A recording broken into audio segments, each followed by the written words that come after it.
ഇതുപോലുള്ള വീഡിയോസ് ഒക്കെ കേട്ടിട്ടുണ്ടായിരിക്കും. ദുൽഖറിനെ പോലെ വേഷം കിട്ടുന്നവർ, ടൊവിനോ തോമസിനെ പോലെ വേഷം കിട്ടുന്നവർ. ഒരു കാലത്തൊക്കെ ടൊവിനോ തോമസിന്റെ ഡ്യൂപ്പിനെ തട്ടിമുട്ടി നമുക്ക് ഇൻസ്റ്റാഗ്രാം ഓപ്പൺ ചെയ്ത് റീൽസ് കാണാൻ പറ്റാത്തൊരവസ്ഥയുണ്ടായിരുന്നു. അത്രമാത്രം ടൊവിനോയുടെ ഡ്യൂപ്പുകൾ കേരളത്തിലുണ്ടായിരുന്നു.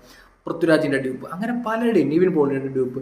യഥാർത്ഥത്തിൽ ഏതെങ്കിലും ഒരു കൂട്ടുകാരൻ പറയട്ടെ, നിന്നെ കാണാൻ പൃഥ്വിരാജിനെ പോലെ ഇരിക്കുന്നു, നിവിൻ പോളിയെ പോലെ ഇരിക്കുന്നു, അല്ലെന്നുണ്ടെങ്കിൽ ടൊവിനോയെ പോലെ ഇരിക്കുന്നു എന്നൊക്കെ പറയുന്നത്. പിന്നെ നമ്മുടെ യഥാർത്ഥ ക്യാരക്ടർ നമ്മൾ മറക്കുകയാണ്. മറ്റൊരു വ്യക്തിയായി നിങ്ങൾ ജീവിക്കുന്നൊരവസ്ഥ.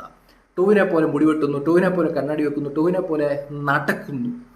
യഥാർത്ഥത്തിൽ അയാളുടെ ഐഡന്റിറ്റി തെളിയിച്ചു കഴിഞ്ഞു. ടൊവിനോ തോമസ് എന്ന് പറയുന്ന നടൻ, നിങ്ങൾ നിങ്ങളുടെ ഐഡന്റിറ്റി മറന്ന് മറ്റൊരാളായി ജീവിക്കുകയാണ് യഥാർത്ഥത്തിൽ ചെയ്യുന്നത്. നിങ്ങളൊരു തൊഴിലിൻ്റെ ഭാഗമായിട്ടാണ് ഇത് ചെയ്യുന്നതെങ്കിൽ ഓക്കെ. ഇപ്പം നമ്മൾ മിമിക്രി ഒക്കെ ഉണ്ടായിരുന്നല്ലോ, കോട്ടയം നസീർ, ടിനി ടോപ്പ്, ഇവരൊക്കെ വരുമാന മാർഗത്തിൻ്റെ പേരിൽ സൗണ്ടും വേഷവും കിട്ടിയവരൊക്കെയാണ്. അത് തൊഴിലാണ്.